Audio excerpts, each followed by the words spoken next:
ఇంత చేసిన చాలా బాధాకరమైన విషయాలు ఏమంటే సరిగా పనిచేయడం లేదు అనే ఒక బాధను నాకు పరిచయం చేసింది ఈ పార్టీలో కొంతమంది సభ్యులు. అదొక బాధాకరమైన సంఘటన. నేను తిరిగినందుగా నాకు తెలిసి ఈ జిల్లాలో కంప్లీట్ రాయలసీమలో కూడా ఎవ్వరు కూడా చేయనంత పార్టీ పని చేసిన వ్యక్తిని నేను. అయితే ఈ రోజు పార్టీలో కొంతమంది ఇటువంటి సమాచారాన్ని దాచిపెట్టి అధినాయకుడికి నేను ఏ పని చేయలేదని చెప్పడం చూస్తే చాలా బాధాకరమైంది. కొత్తగా వచ్చిన వ్యక్తులు ఈరోజు ఇతర పార్టీల నుంచి వస్తారు. ఎన్నికల్లో ఎన్నో ప్రలోభాలు పెట్టాలని పార్టీనే ప్రలోభాలు పెట్టే పరిస్థితులు ఈరోజు ఉన్నాయి. టికెట్ తీసుకోవాలనే ఒక ప్రయత్నం ఒక జరుగుతూ ఉంది. ఇవన్నీ మనకు చాలా కష్టంగా కూడా ఉంటాయి, వినేదానికైనా చెప్పేదానికైనా కూడా.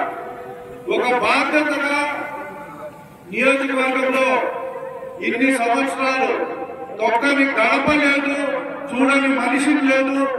తిరిగి తిరిగి ప్రతి ఒక్క కార్యక్రమాన్ని ప్రజలకు చేరవేస్తే ఈరోజు కొన్ని విషయాలు కొంతమంది ద్వారా బయటికి రావడం, సరే ఈ జీవితంలో పోరాటం తప్పనించి ఇంకొక మార్గం లేదు అని చెప్పి నేను భావించి పోరాటాన్ని కొనసాగించాలి.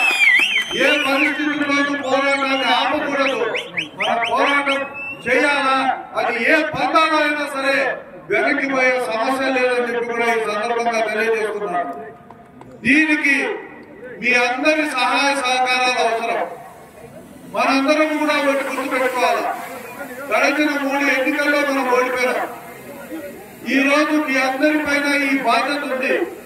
మీరు అనుకుంటే సాధించలేదు ఏమీ లేదు. మీ దగ్గర ఉన్న శక్తి బహుశా ఎవరి దగ్గర, ఏ రాజకీయ నాయకుడి దగ్గర లేదు. మీ ఓటు, మీ శక్తి, మీరు ఓటు వేయించగల పట్టుదల, మీరు అవలంబించే పద్ధతులు కరెక్ట్ గా ఉంటే మీ బంధువులైతేనేమి, స్నేహితులైతేనేమి, తెలిసిన వాళ్ళు, పక్కింటి వాళ్ళు, ఎదురింటి వాళ్ళు, పక్క గ్రామంలో ఉన్నా సరే మీరు చెప్పి ఓటేయించే శక్తి సంపన్నమైన నాయకులు మీ అందరూ అని చెప్పి నేను భావిస్తున్నాను. ఈరోజు మీ అందరూ ఆ బాధ్యతను తీసుకోవాల్సిన అవసరం ఉంది. 3 సార్లు మనం ఓడిపోయినాం.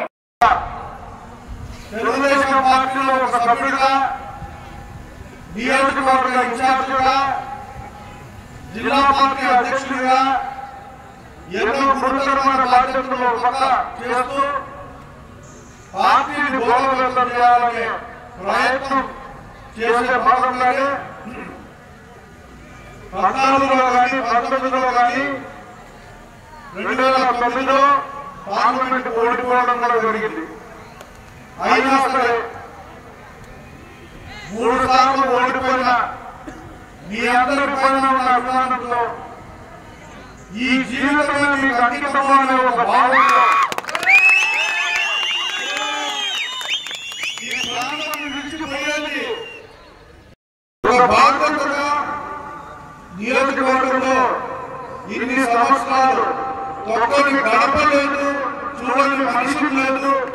తిరిగి తిరిగి ప్రతి ఒక్క కార్యక్రమాన్ని ప్రజలకు చేరవేస్తే ఈరోజు కొన్ని విషయాలు కొంతమంది ద్వారా బయటికి రావడం, సరే ఈ జీవితంలో పోరాటం తప్పనించి ఇంకొక మార్గం లేదు అని చెప్పి నేను భావించి పోరాటాన్ని కొనసాగించాలి. ఏ పరిస్థితుల్లోనూ పోరాటాన్ని ఆపకూడదు. మనం పోరాటం చేయాలా, అది ఏ పంతాలో అయినా సరే వెనక్కి పోయే సమస్య లేదని చెప్పి కూడా ఈ సందర్భంగా తెలియజేస్తున్నాను. నేను తిరిగినందుగా నాకు తెలిసి ఈ జిల్లాలో కంప్లీట్ రాయలసీమలో కూడా ఎవ్వరు కూడా చేయనంత పార్టీ పని చేసిన వ్యక్తిని నేను. అయితే ఈ రోజు పార్టీలో కొంతమంది ఇటువంటి సమాచారాన్ని దాచిపెట్టి అధినాయకుడికి నేను ఏ పని చేయలేదని చెప్పడం చూస్తే చాలా బాధాకరమైంది. కొత్తగా వచ్చిన వ్యక్తులు ఈరోజు ఇతర పార్టీల నుంచి వస్తారు. ఎన్నికల్లో ఏదో ప్రభావాలు పెట్టాలని పార్టీలో ప్రభావాలు పెట్టే పరిస్థితులు ఈరోజు ఉన్నాయి. టికెట్ తీసుకోవాలనే ఒక ప్రయత్నం ఒక పక్క జరుగుతూ ఉంది. ఈరోజు ముఖ్యంగా ఈ సమావేశం ఏర్పాటు చేయడం రాబోయే ఎన్నికలకు మనం ఎలా సమావేశం కావాలి. రాబోయే ఎన్నికలు మనందరికీ చాలా కీలకమైన ఎన్నికలుగా నేను భావిస్తున్నాను.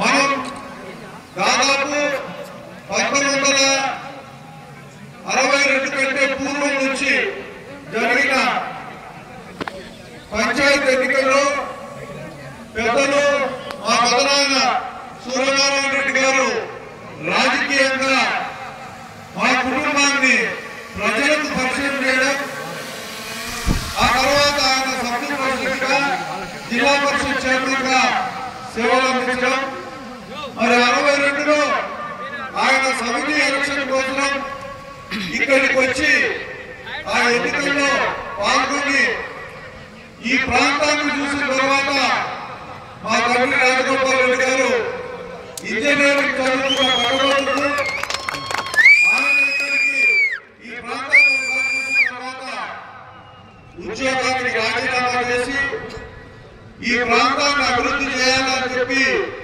ఒక లక్ష్యంతో ఆనాడు రాజకీయాలు రావడం జరిగింది.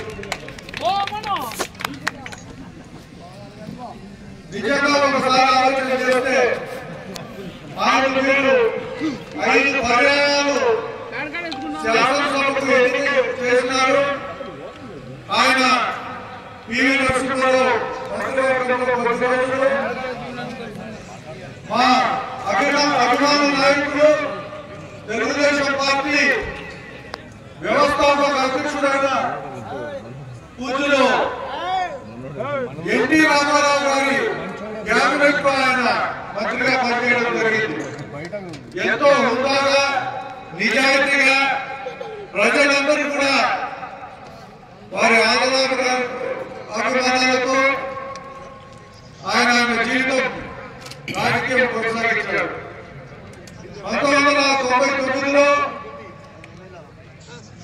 నన్ను అనూహ్యంగా నేను రాజకీయాల్లోకి రావడం, 99లో ఎన్నికల్లో గెలవడం, చంద్రబాబు గారి నాయకత్వాన ఈ ప్రాంతంలో శాసనసభకు పనిచేయడం, శాసనసభ ఎన్నికలకు పోటీ చేయాలా, చాలా మందికి రుణం తీసుకునే అవకాశం భగవంతుడు నాకు ఇస్తారని చెప్పి కూడా ఈ సందర్భంగా మీ అందరూ కూడా నాకు బాధ్యత ఉంది. ఎంతో మందికి రుణపడుతున్నారు, ఎంతో మందికి ఏదో చేయాలా, మీరు కూడా లెక్కాచారాలు సరి చేసుకునే అవకాశం మీకు రావాలని చెప్పి భావించే వాళ్ళు గడిచిన 3 సంవత్సరాలుగా కరోనా తర్వాత తెలుగుదేశం పార్టీని గడప గడపకు ఇంటికి తిరిగి పరిచయం చేసి ఈ ప్రభుత్వం తీసుకుంటున్న అరాచకాలైతేనేమి అవినీతి పనులు ప్రజలకు వివరించి మన నాయకుడు చంద్రబాబు నాయుడు గారి కార్యక్రమాలను మనం తీసుకోవడం జరిగింది. అయితే ఇంత చేసిన చాలా బాధాకరమైన విషయాలు ఏమంటే సరిగా పనిచేయడం లేదు అనే ఒక బాధను నాకు పరిచయం చేసింది ఈ పార్టీలో కొంతమంది సభ్యులు.